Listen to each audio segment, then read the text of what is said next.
Well, first of all, it's glad to be back to Act 2, Act China 2. And I first would like to give my thanks to Professor Ching and Professor Wu, and initially also Professor Shulsky and Murphy, to have this really nice consideration and to invite a statistician to this meeting.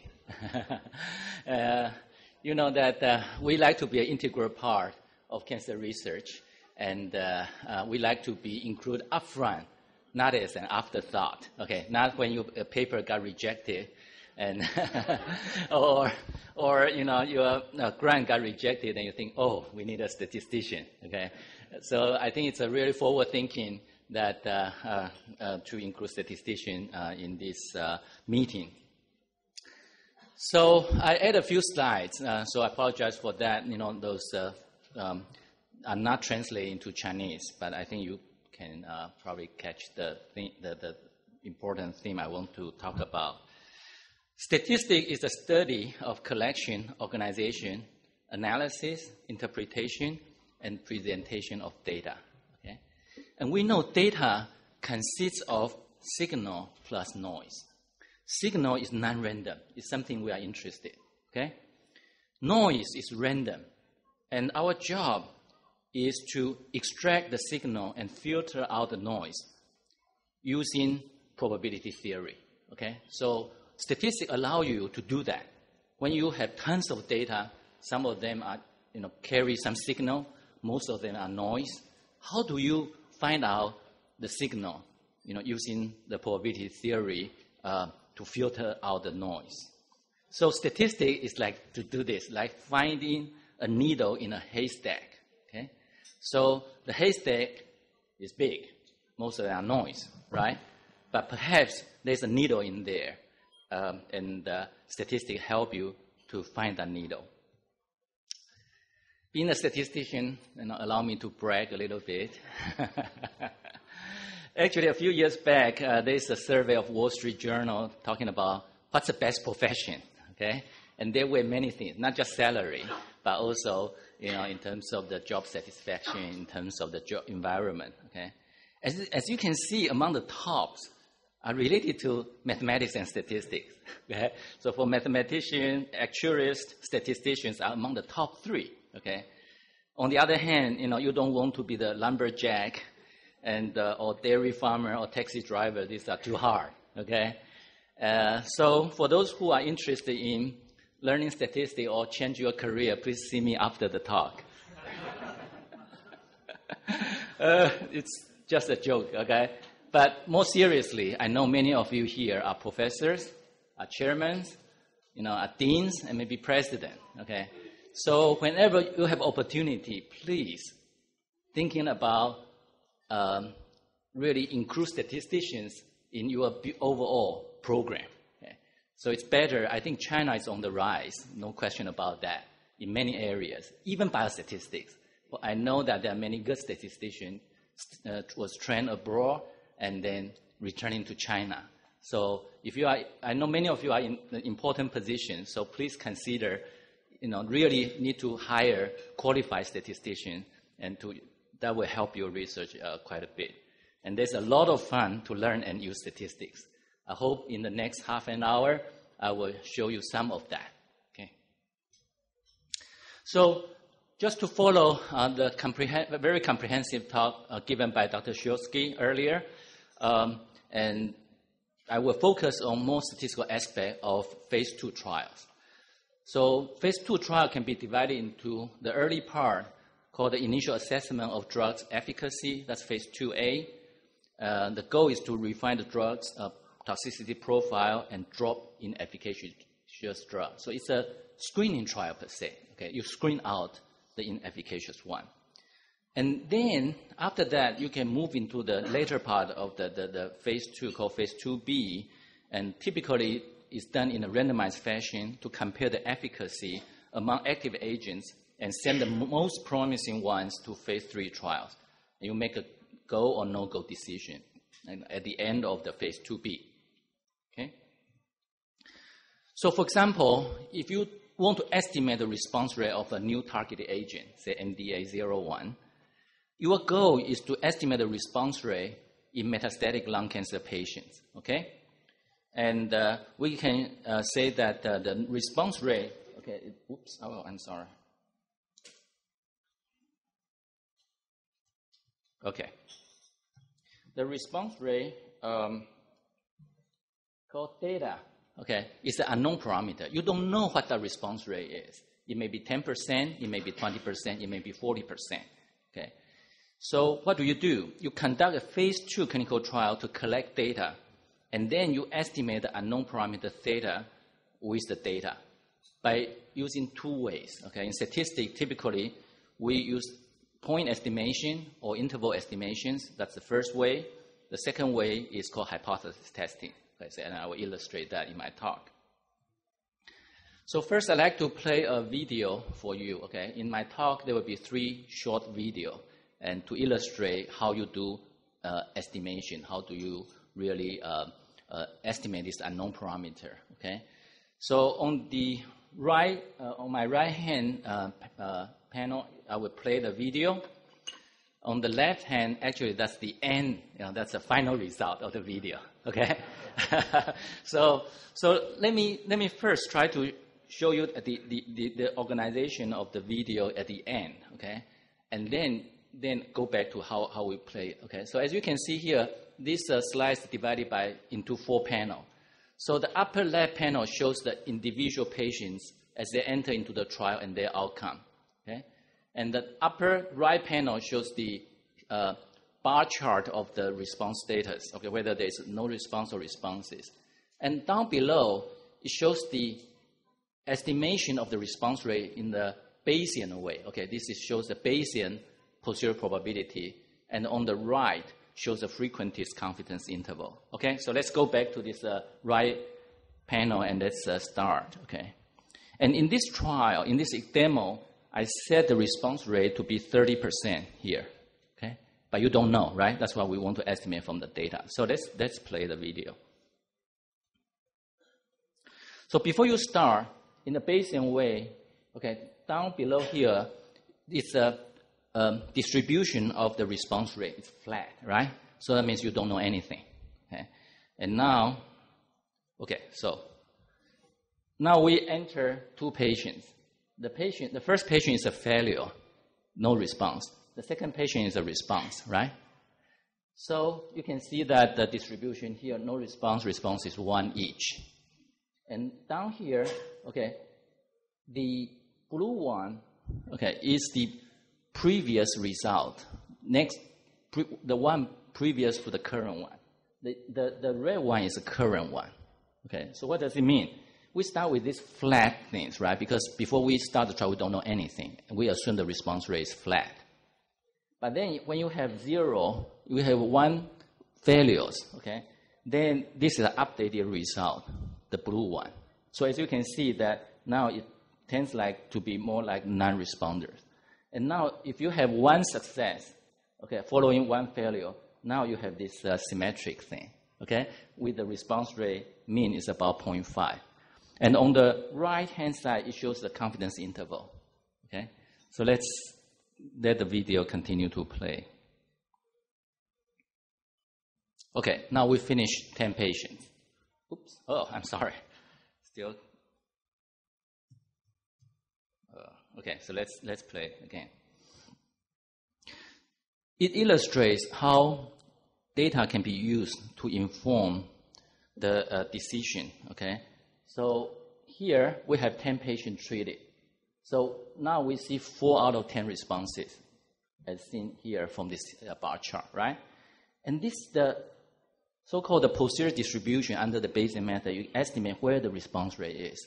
And as you can see that as data accumulated, okay, you get a more precise estimates of the response rate. Okay, the same thing you can see from this confidence interval. The confidence interval gets narrower and narrower. Okay, so let me play through this video. And in this illustration, that we have 30 patients. Okay, so now the trial ends. So after 30 patients, So we have 11 out of 30 responses. The estimated response rate is 36.7%, right? Okay, and now you can see now we have much better idea of the true response rate compared with when we start. That's, when we don't have any idea. So when the trial ends, okay, again, this red one shows you the most up-to-date, the final result. The blue one shows the one immediately previous to the final data, okay? So now with that, then you can construct this 95% credible interval, okay, it's from 21.8% to 54.6%, or the 95% confidence interval, okay, in the frequentist approach, which give you the similar answer. So that's it. That's about statistics, okay? Everybody with me? It makes sense, right? Okay, so you collect data, you analyze data, and you try to know what's the response rate. And the larger the sample size, the more precise estimate you will have. The job is to determine how large, the study needs to be. That's one important part of statistics. Okay, so what are the key elements of phase 2 trial? Again, thanks to Rich's comprehensive talk, I can go through them very quickly. Okay, so we need to define more homogeneous patient group compared to phase 1, and we want to define, based on the phase 1 result Lillian mentioned about, at MTD or our recommended phase 2 dose, okay, then you study the drug at that dose level, and then you may need to do some dose adjustment, and then you measure some relative short-term efficacy endpoint. So in phase 2, your efficacy endpoint is kind of short-term, okay, compared to phase 3, you have the longer-term efficacy endpoint. So endpoint used in phase 2 is like a response rate, like a disease control rate, which include a stable disease or disease-free survival or progression-free survival, okay? And these are the design available for phase 2 trials. For phase 2A, okay, Keans design, Simon's two-stage design, and other multi-stage design. And I will also show you briefly about this predictive probability design. Okay. I will not talk about blind and day design, which it's like a two-stage design by using efficacy and toxicity both as an endpoint. And in phase 2B design, then we know that there's a ranking and selection, randomized phase 2 design, and randomized discontinuation design, and Bayesian adaptive designs. So in the hypothesis testing framework, okay, let's consider we want to test the response rate of a drug, and that response rate is P. And our non-hypothesis is P is no bigger than P non. P non is an uninterested response rate, or the response rate given by a standard treatment. Our goal is to see if really the response rate, okay, is better than P1. P1 is a targeted response rate. A desired target is the same or better than the P1.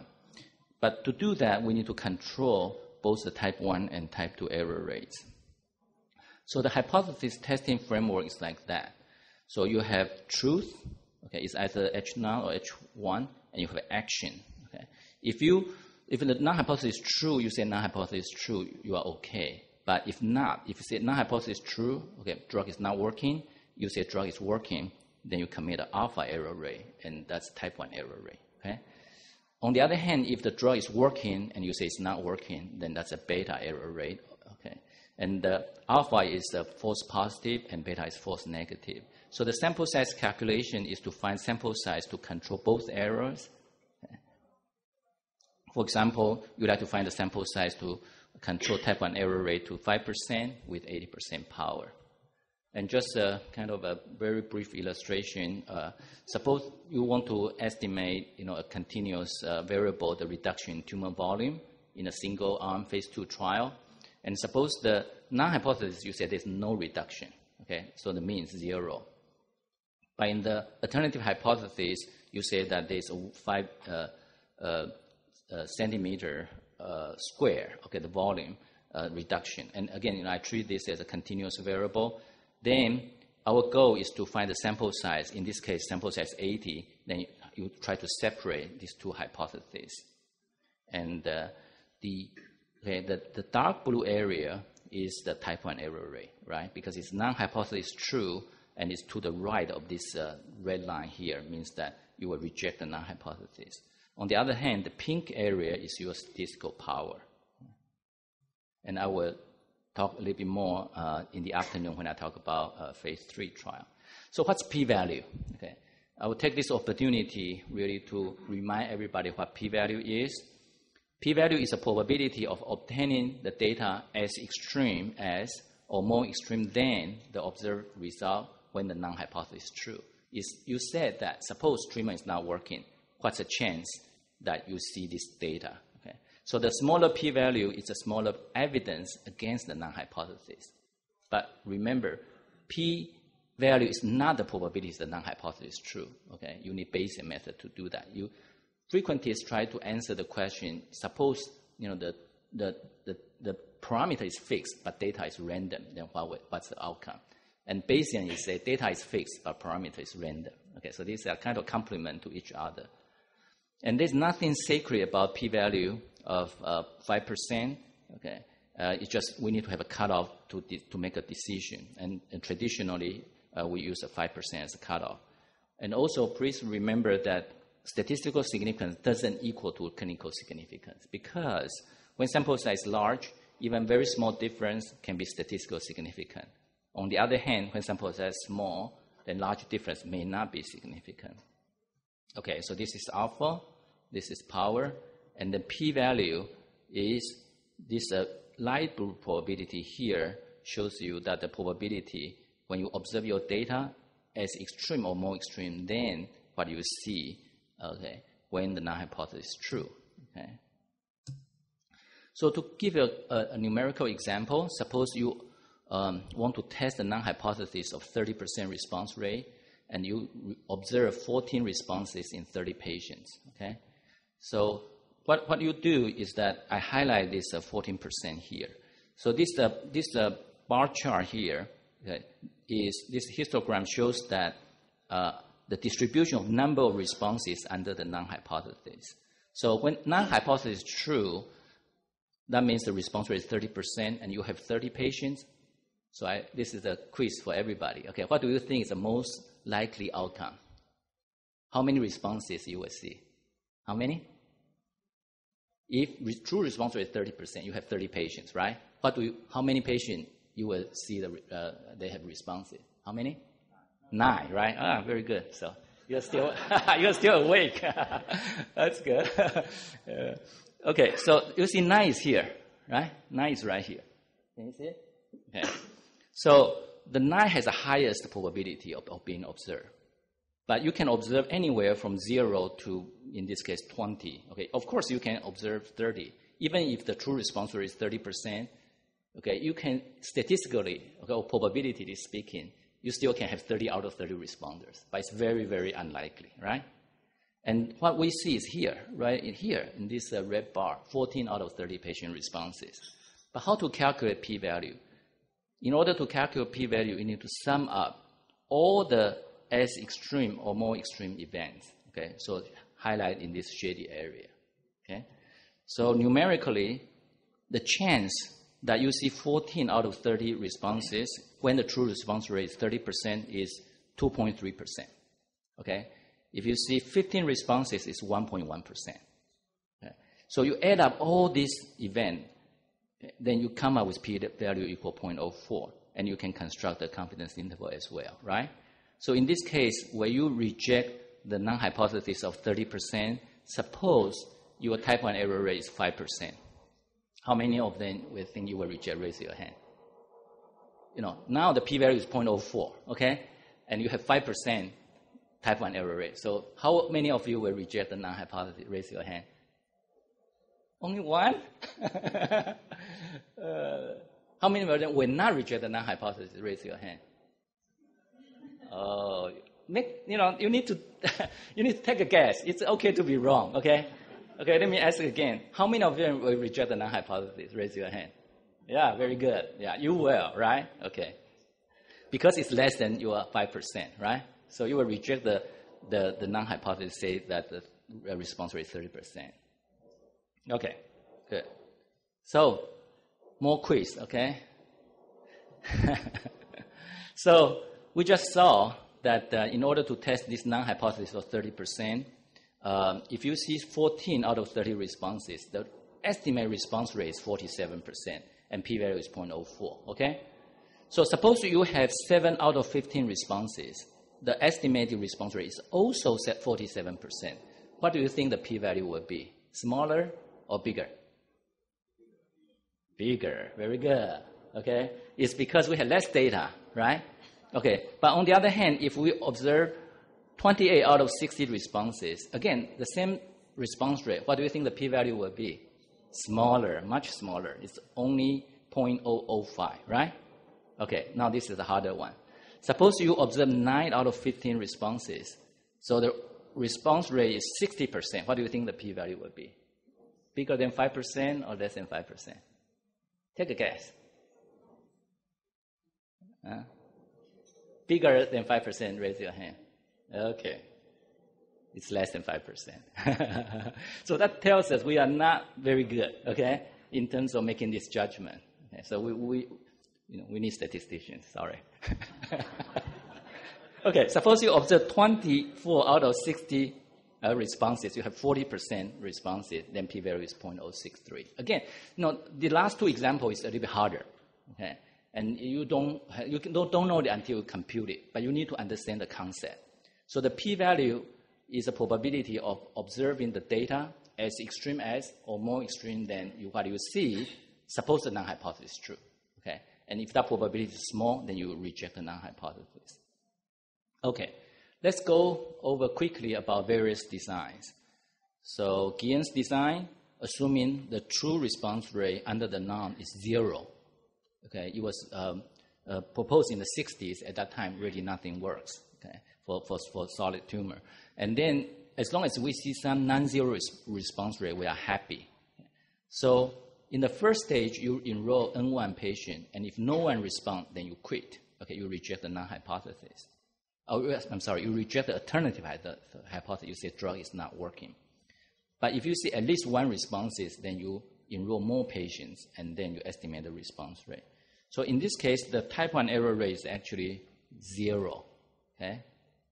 It's because when non-hypothesis is true, means that the drug is really, the response rate is 0, then you don't expect anybody will respond, right? But then you want to control the type 2 error rate. And I think in the previous talk that Rich made this point as well. So when you want to control the type 2 error rate to 5% and the true response rate is 20%, then you need 14 patients. Okay, and that's how that number. If you are older, you know that many phase 2 trial, the first stage use 14 patients, and in the second stage, okay, what do? You want to, okay, increase the sample size to estimate the response rate. Okay, now you see this plot like what you had before. In the movie. Okay, so this is the distribution of the response rate. So, depending on different sample size, then you have the more sample size, the more precise you can estimate that response rate.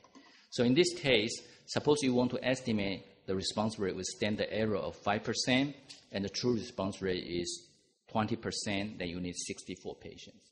Okay. So that's how you do the Keans design. The first stage, if nobody responds, you quit. You say drug is not working. Otherwise, you increase the sample size, try to estimate the response rate better in the second stage.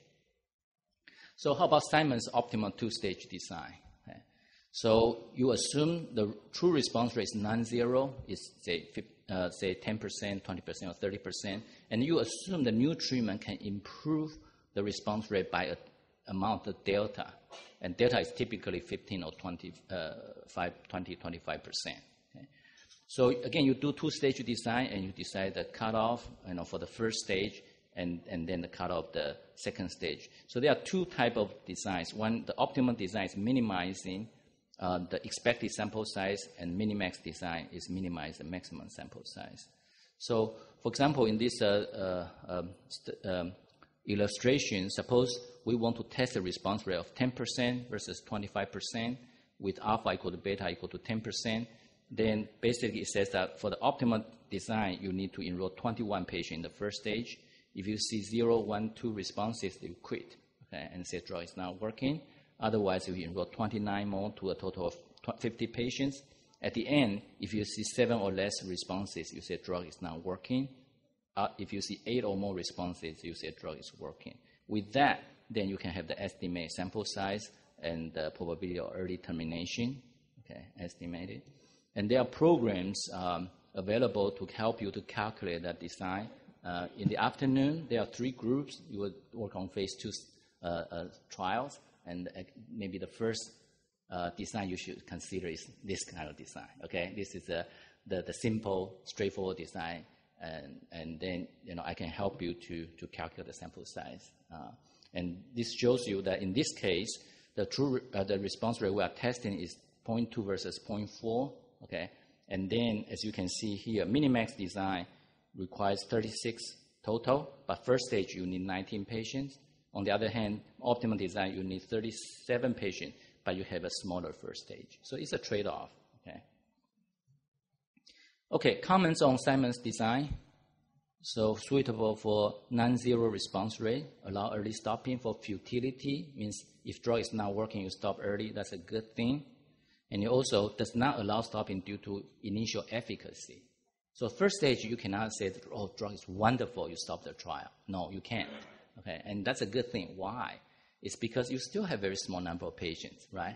And if drug is working, you want to continue to treat more patients with the same drug, right? Okay, and to learn more about the efficacy. So that's a good thing. Okay. What's the drawback? No early stopping when the long string of failures is observed. Again, Dr. Shersky mentioned this. Okay, so if you see 10, if the first stage sample size is, say, 17, if you see 16 failures, will you stop? I mean, again, so you need to design the study so it makes sense to you. Okay, so what I would recommend is that you work with statistician, you design the study, you look at various scenarios, see if it makes sense to you or not. If it makes sense, great. If not, you want to change your design.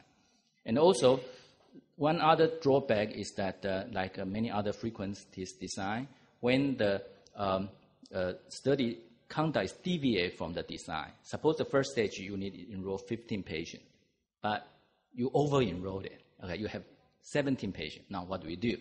Then it will create some problem to fulfill the frequency design. So you want to avoid that. Another way to design phase 2A study is using Bayesian way. And we know prediction is hard, especially about the future, right?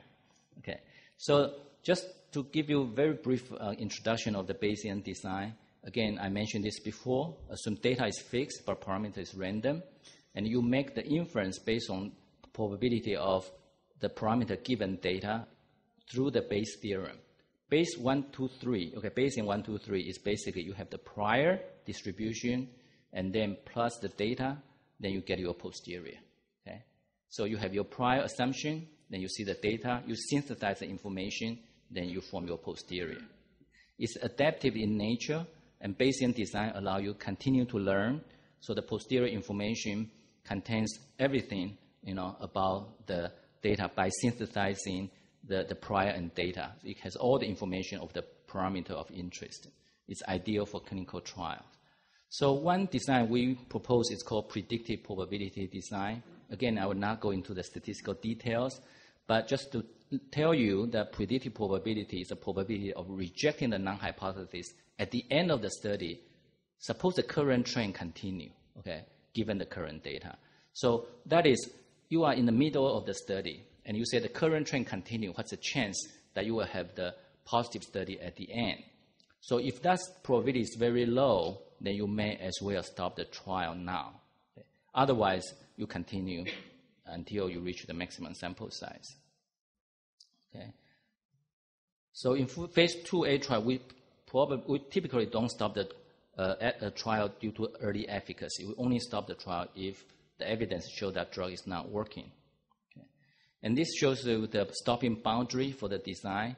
And earlier, we see that this is Simon's optimal two-stage design. The first stage is 17 patients, and the final sample size is 36. And these are the rejection boundary. But as you can see, this is a predictive probability design here on the in the blue. Okay, so that means you can reject the study when you see 0 out of 10 responses, or 1 out of 17, or 2 out of 21. So basically allow you to continuously monitoring the trial, and then you will have a higher probability for early stopping due to futility. Okay, so graphically, this is a stopping boundary, okay, of the Simon's design. This is the minimax design. Okay, here on the x-axis, the sample size. On the y-axis, the stopping region. And the orange one shows the stopping boundary for the optimal design. And the green boundary shows the stopping boundary for the predictive probability design. So again, the two-stage design is two-stage. You have two boundary called inefficacious. But predictive probability design allow you to continuously monitor the outcome and make decision. And we have a software available from the MD Anderson Biostat department. It's free. Okay, so let's move to the phase 2B study. So now we move away from one-arm trial. Okay, now we are in the multiple-arm trial. So you can design the trial, okay, in many different ways. The first way is just use it as if, you randomize the patient so that patients are more comparable, but then for each design, it's like a single-arm study. Or the second way is the ranking and selection design, and the third way is a randomized phase 2 design. But typically, you have the higher type 1 error rate, okay, you have earlier endpoint, and you have a large difference. Please remember, again, as Dr. Shulsky pointed out, this randomized phase 2 design should not be considered as poor man's phase 3, okay? Not because you cannot afford a large phase 3, so you design a randomized phase 2. That's not the purpose, okay? This is mainly, again, try to refine the efficacy profile for you to send a promised compound to phase 3. And there's a randomized discontinuation design or adaptive phase 2 design. And okay, I think many of you know what the importance of randomization is to really reduce bias and make the treatment more comparable. Okay, so due to the time, I think I will skip this. Okay, also briefly commented on the pick the winner design. This is the ranking and selection design. Okay, it's like you randomize patient, but then you choose the best one to send to the phase 3. Okay, so the sample size needed is like this. Okay, so if you have two-arm design and you look at the smallest response rate between the arms, then you calculate the sample size. On the other hand, if you compare the same difference and you control the same type 1 error rate, you see that the sample size required is much bigger than the ranking and selection, right? And in English, we have a saying that, that it's too good to be true. If it's too good to be true, it probably is, right? Okay. So there's a catch. So what's the catch? So what's caused this difference? Okay. Let me just illustrate with the following graph. So this graph shows that about the response rate of 3 treatments. Okay, the circle one is a better treatment. The X are the inferior treatment. So in these 3 cases, there's at least a delta difference between the better one and the inferior one, right? So if you use the ranking and selection design, you will pick the circle, okay, and you do the right thing. That's fine. Under the alternative hypothesis, you control the type 2 error rate. But on the other hand, okay, if there's no delta difference, you will still pick one, send to phase 3, okay, in theory. So you can, then that means no penalty which one you pick. Okay? And that's not a good thing. So for the ranking and selection design, there is no protection of type 1 error rate. That's why the sample size is so small. Okay? It only protects you from choosing the inferior treatment that's at least delta worse than the better one to phase 3. That's a protection of type 2 error rate, basically. Okay, and there's also no early stopping due to futility of efficacy. Okay, so I generally discourage people using the ranking and selection design. For the randomized discontinuation design, you saw these slides earlier in Dr. Shulsky's talk, so I'm not going to dwell on it. So again, you only randomize the patient who had stable disease and to continue the treatment. Everybody received the treatment, and you only further randomize patient into staying the treatment or drop the treatment among the patient with stable disease. Okay? So the advantage that is that you don't need a marker to begin with, okay, and you can have a more homogeneous patient population defined, that at the after the randomization, and then all patients are treated with the new treatment upfront, but it can lose power, and also there's some kind of ethical consideration that maybe you stop the quote-unquote effective treatments. And there are some papers says that if you do it right, maybe you use a standard randomization design, you can have achieve the same purpose or even have a higher power. So overall, what we learn about phase 2 design is that there's very low yield, okay? And one paper studied a combination trial, reviewed the 336 published paper, okay? And they found that most of them are non-randomized trial. Only 6% were randomized. And also, they found that that 70% declared positive and 20% declared the phase 2 part was negative. But among the positive ones, okay, the 262 positive trials, only 10 were validated in phase 3. That's 3.8%, very, very poorly, okay?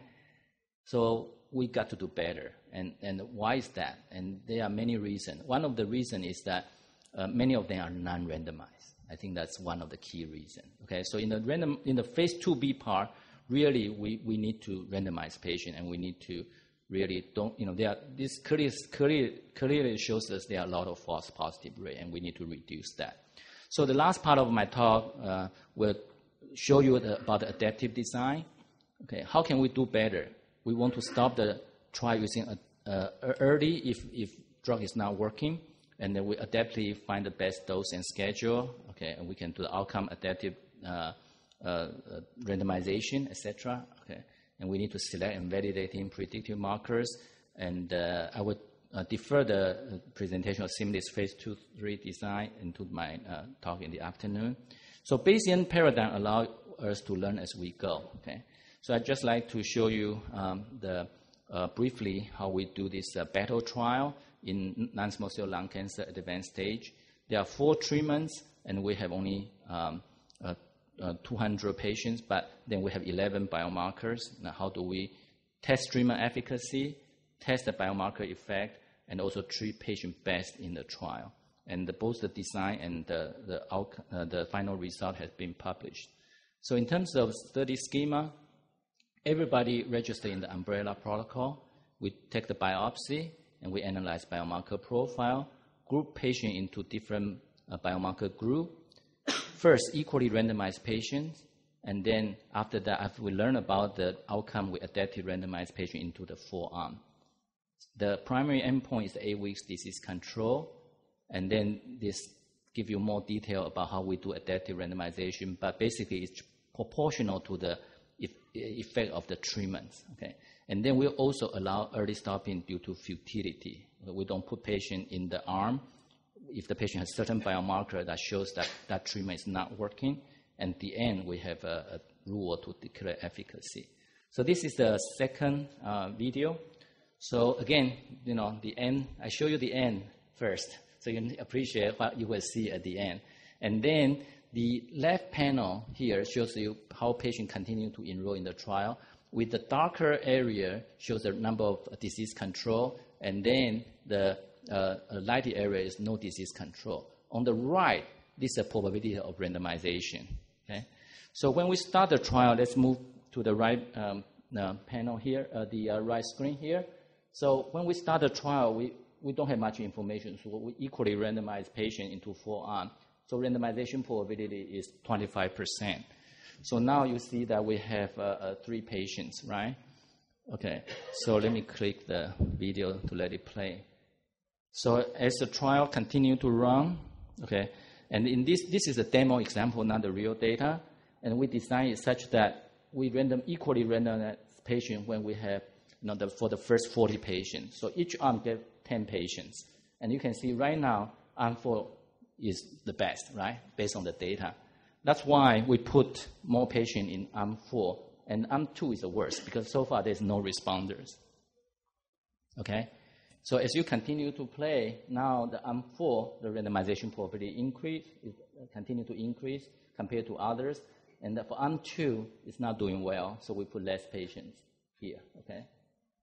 So you don't need to know what's the true rate. You just let the data tell you which one is better, and you proportionally put more patients into that arm. So in this demo, okay, again, that you can see that arm 4 outperform all others. And now arm 2 here, okay, you have 16 patients treated, only one reached disease control. At the end of 160 patients, then you do have more patients treated with better treatment. That's what you want to do. Okay. And the last short video I will show you is the real randomization probability in the battle arm. Okay. So again, I show you the outcome at the very end. Okay. So the vertical axis is the probability of randomization, and the side axis is the treatment, and then the front axis is the marker group. We have 5 marker groups, but I only show you the marker group 1, 2, 3, and 5. It's because marker group 4, we have very few patients. Okay, so when we start the trial, it's equal randomization, so randomization probability is 0.25, okay, in each group. But now, as you can see, as the data continue to mature, now we have patient 130, okay, and then now you can see that you start in some arms, you start to show the difference between the treatment, and you proportionally allocate more patients to the better treatments. Okay? That's how it works. At the end of the study, you can have this two-way table. So the overall disease control rate is 46%. You can look at it by the marker group. You can look at it by the treatment, and then make inference accordingly. So lessons learned from the battle is biomarker-based adaptive design is doable. It's well received by clinicians and patients. Treatment effect and predictive markers are efficiently assessed. Early stopping due to futility works well. But adaptive randomization only works moderately well is because we need to have a good drugs and good markers in order to make this really work well. And in this case, we had neither. Okay. Finding from the phase 2 study need to be validated by future phase 2 or phase 3 studies. And this is a good review paper, okay, and it shows you for phase 2 study, you can do a single-arm randomized study and the various designs. Okay.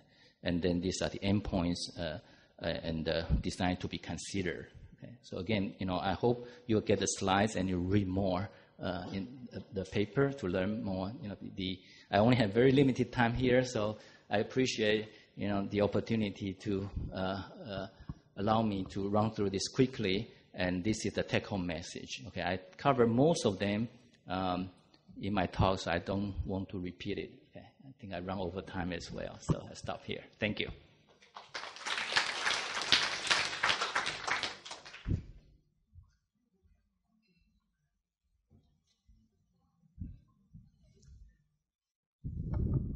Jack,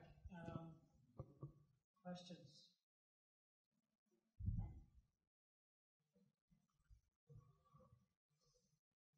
Thanks a lot for your very informative presentation, although very complicated. I have a question also to our previous speaker. Sorry. I mean, my understanding is that all this different study design consideration is enable us to answer the question about no-go decision. So actually, my question is that what is your consideration overall that to make this go no-go for phase 2 to predict the future outcome from the phase 3 study? Thank you. Well, it's hard to give a general response to that because it depends on what your overall strategy is with respect to developing your new therapy, the patient population you're studying, what the existing available therapies are, and so on. I mean, generally speaking, of course, if you're developing a new drug, the goal is to develop it to the point of achieving regulatory registration so the drug can then be marketed so it can actually help people. So you want to optimize the chances of being successful in phase 3, and you want to do that as quickly as possible. You also want to minimize the chance of failure, because as you can see from all the data that Jack showed and others have shown, the chances of failure are about 95% at the present time. So, no matter what your drug is, the chances of failing to bring it to market are much greater than the chances of succeeding in bringing it to market. And when you fail, not only do you waste a lot of time and money and patient resources, but you have lost opportunity to also develop other drugs in your portfolio. So I don't know how to more precisely answer your question, except to say that I think that many of us now believe is we need to focus more on phase 2, better to develop as much information as possible in larger phase 2 studies that are somewhat less costly, get a better idea of how well the drug performs and in which patient populations it performs well, and then design the phase 3 trial in the population most likely to benefit from the treatment. If we can identify that with a biomarker, that will potentially allow for a smaller phase 3 trial with a larger effect size and demonstrate that the drug has even greater utility. So, Jack? Yeah, I completely agree with Rich. I think that, again, what we see is the tremendous high and unacceptable failure rate in phase 3. Okay? So we need to do better in phase 1 and phase 2. And I also would like to propose, that especially we have regulatory people here, that maybe we should consider multiple randomized phase 2 study as a path for registration, in the sense that, if they are well-controlled, multiple randomized phase 2 study, clearly show the efficacy, that could be in the registration pathway. Okay? And of course, if we identify the patient group, the drug, and focus on that, then we can design a smaller phase 3 study to confirm the effect. Okay? But I think we should really think hard and not jump into phase 3 study too early. Yeah. I want to make a comment on that. Rich had showed the slide we actually did with the response rate in phase 2 being dramatically higher with the same regimen in phase 3. And I think this question points to, if you do a randomized phase 2 study where your hazard ratio tends to be, again, inflated compared to your phase 3, whether there is a threshold where beyond a certain percentage, you should even not bother to go to phase 3. It's interestingly, I was in an ed board with a company, not to name it, where the randomized phase 2 study was pretty impressive. And all the investigators were going, yes, we should go to phase 3. And the company made the decision based on what they can calculate on the projection. There's no way they will have a phase 3 study that's positive and exit. And we were all surprised and saying, wow, this is as positive a phase 2 as you can ever get in a randomized phase 2 trial. So I think the bar is getting set higher and higher by industry, which is a good thing. No, I would agree with that. I mean, I think the other issue that is important from the regulatory point of view is, of course, you need to have enough data to have confidence that the drug is safe in the intended use population, for one thing. Second of all, if there are regulatory mechanisms in the U.S. and probably in Europe, that allow a drug to be marketed with relatively little available efficacy data. So, the accelerated approval mechanism that we have in the U.S.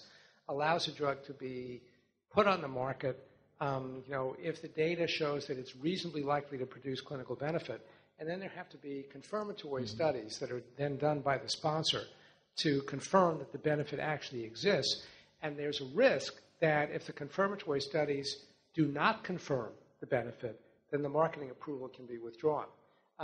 So that's a good strategy. The difficulty has been getting the post-marketing confirmatory studies done in many cases, because for a variety of reasons that maybe we can discuss in the panel discussion, it's oftentimes very difficult to complete the confirmatory studies.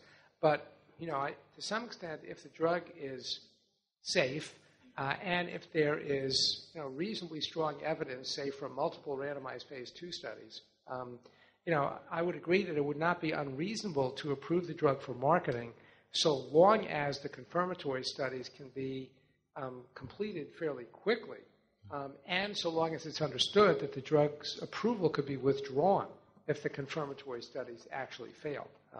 But those are the regulatory issues, and the sort of scientific issues we hope will align, but they don't always align because regulatory authorities have specific responsibilities to the population in their jurisdiction, and they're not always driven completely by the scientific imperatives.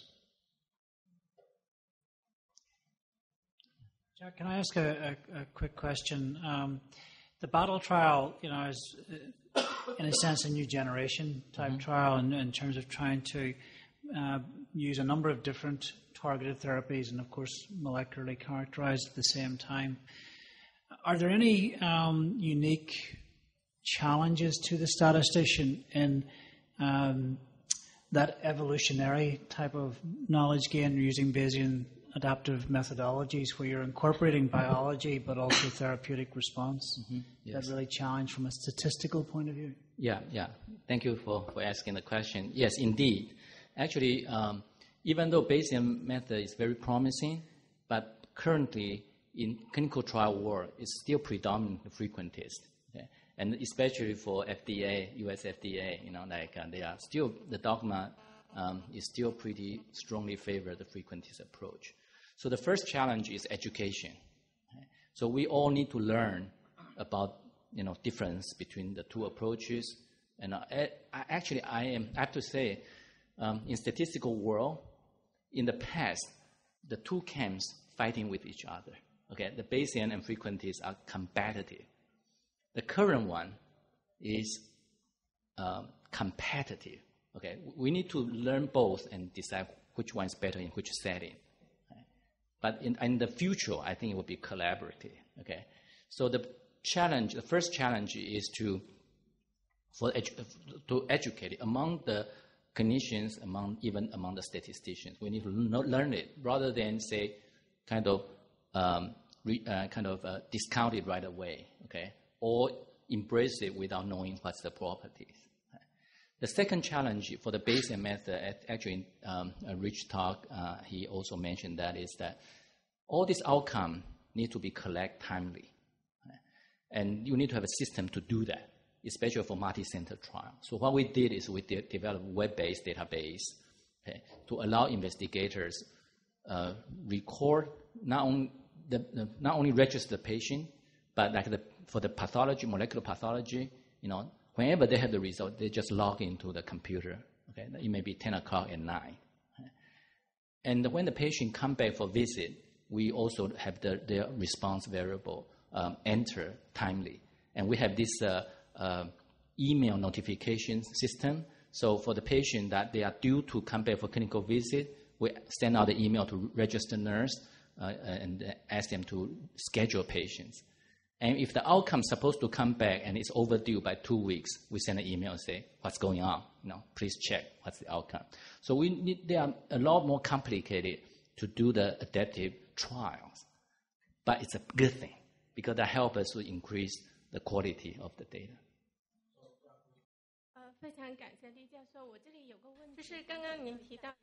Just now you mentioned the Bayesian adaptive design, and in this design I have a question. For the newly enrolled patients, the randomized probability is the same as they are divided in different groups. But finally, they will be enrolled in one group. So when we're doing statistical analysis, all these patients will be incorporated together for the analysis. But for the early and later enrolled patients may have affected by our bias in selection. So when we analyze the statistics, should we divide these two groups of patients together? If they are combined together in the statistical analysis, will this affect our statistical results? This is a very nice question. It's about the randomized analysis of Bayesian design. So will you adjust the probability of grouping of patients? So if the early enrolled patients are in poor condition, the PS is in 1 or 2 scale, and the later enrolled question is in relatively better condition, and then the later enrolled patients are treated in method A. So the result is caused by the condition of the patients before treatment or caused by the treatment. This is a confounding factor. So what can we do with it? So when you are conducting the final analysis, you need to list all the possible relevant factors in the analysis and doing a retrospective analysis. But for the Bayesian analysis, for example, the molecular indicator for the early enrolled patients may be different from the later one. So how can we conduct the analysis together or separate? Well, you can put them together, but you need to adjust for these factors. So if it's a mutation, it's a covariance adjustment. But if you did not specify the factors that are not incorporated in the model, how can you explain or specify these possible relevant factors in the final analysis?